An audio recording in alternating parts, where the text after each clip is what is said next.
থাক থাক থাক, তোমাকে খুব চেনা চেনা লাগছে। তুমি কে মা? আমি দিশা, আমার বাবার নাম দয়ারাম দত্ত।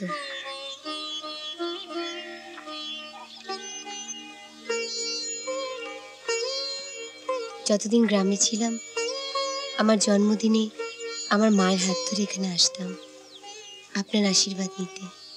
গ্রাম ছেড়ে চলে যাওয়ার পর আর আসা হয় না। আজ আমার জন্মদিন, তাই এসছি আপনার আশীর্বাদ নিতে।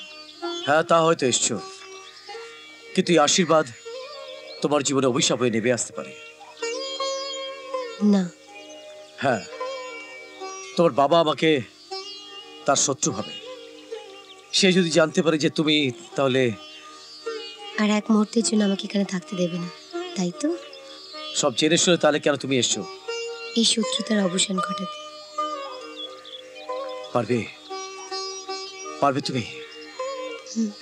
জাত ধর্ম সব ভেদাভেদ ভুলে এই গ্রামের প্রত্যেকটা মানুষকে একসাথে বাঁধতে পারবে? পারবো, আমাকে পারতেই হবে। তার জন্য একজনকে পাশে চাই। কে সে? ভুবন, আপনার ভুবন।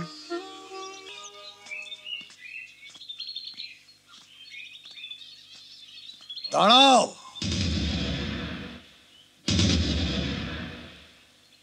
লজ্জা করলো না তোর একটা ছোট জাতের ছেলের হাত ধরে এই বাড়িতে আসতে? বাবা, আমি ভুবনকে ভালোবাসি। আর আরেকটা কথা শুনে রাখো, আমি ভুবনকেই বিয়ে করব। এমনটা যে হবে তা তুমি আগেই জানতাম। নরহরি, মেয়ে আপনার সাবালিকা হয়েছে, সাবালিকা মেয়ের উপর তো জোর জুলুম করা যায় না। তার চেয়ে বৌঠানকে বলুন বরণ ডালা সাজিয়ে নিয়ে আসতে। বুদ্ধিটা বেশ ভালোই পাকিয়েছ।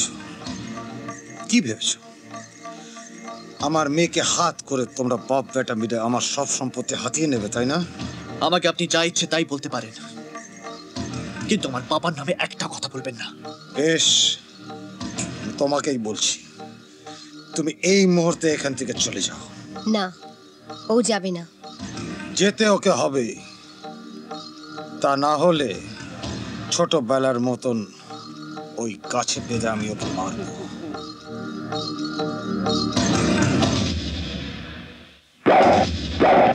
শোনো ছোকরা, বাবার হাত ধরে মাঠে কাজ করছো, তাই করো।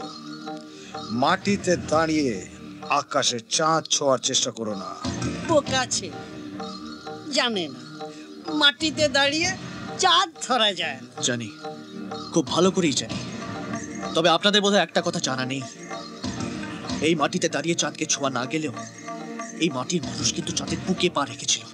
আর একটা কথা, আপনার মেয়ে আমার কাছে চাঁদ নয়, রাস্তায় পড়ে থাকে অচল পয়সা, আমার কাছে যার কোনো মূল্য নেই। ভুবন। ইয়েস, হ্যাঁ দিশা, আজও আমি সেদিনের কথা ভুলিনি। এই সেই কাজ, তোমার সাথে খেলার অপরাধে তোমার বাবা এই কাজের সাথে পেতে আমাকে চাবুক মেরেছিল। আজও সেই চাবুকের দাগ আমার কাছে স্পষ্ট। তোমাকে তোমার বাবার মতো চাবুক হাতে না মারলেও ভালোবাসার খেলায় তোমার মনটাকে মেরে দিয়ে গেল। Bhuban. Yes, I hate you. I hate you.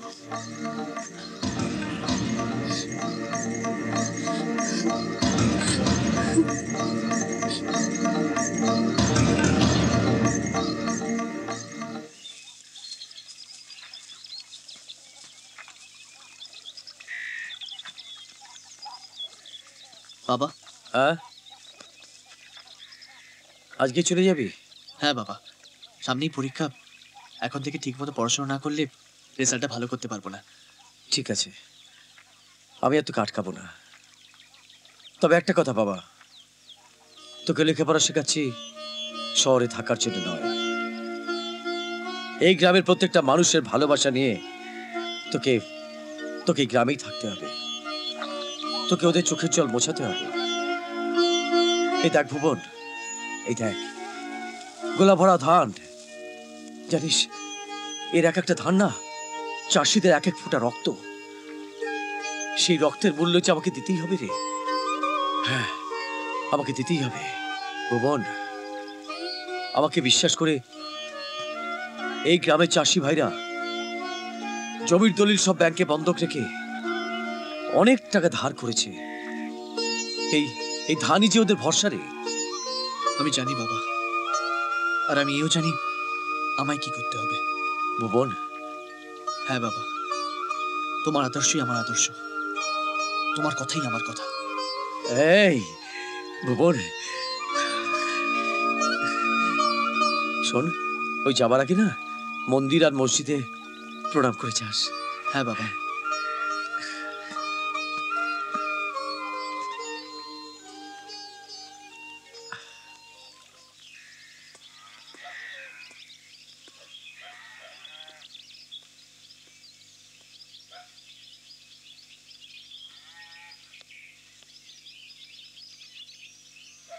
ভুবন, কেন চলে যাচ্ছ? কি করেছি আমি? কেন আমাকে এত বড় শাস্তি দিচ্ছ? ভুবন, আমি তোমাকে ছেড়ে বাঁচতে পারবো না। I love you Bhuban, I love you. কি খবর নরহরি? খবর পাকা কর্তা। ভক্তি বিশ্বাসের ধর্মগলা ধানে ভর্তি।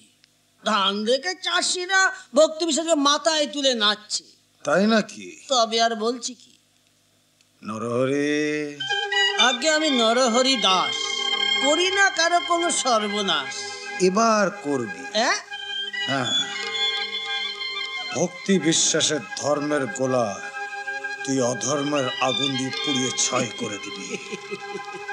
আর তারপর তারপর তারপর যা করার আমি করব। তোকে যা বললাম তুই সেটাই কর।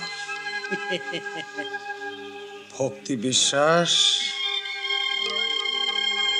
তুমি গ্রামের মানুষদের মনে বিশ্বাসের জাল বুনেছ, সেই জাল আমি কাটব।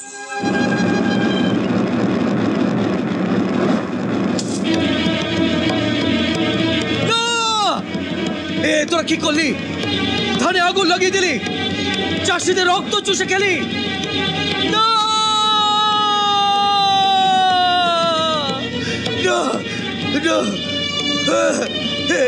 এ তোরা কি করলি? নিজের মাকে পুড়িয়ে মারলি। না! না!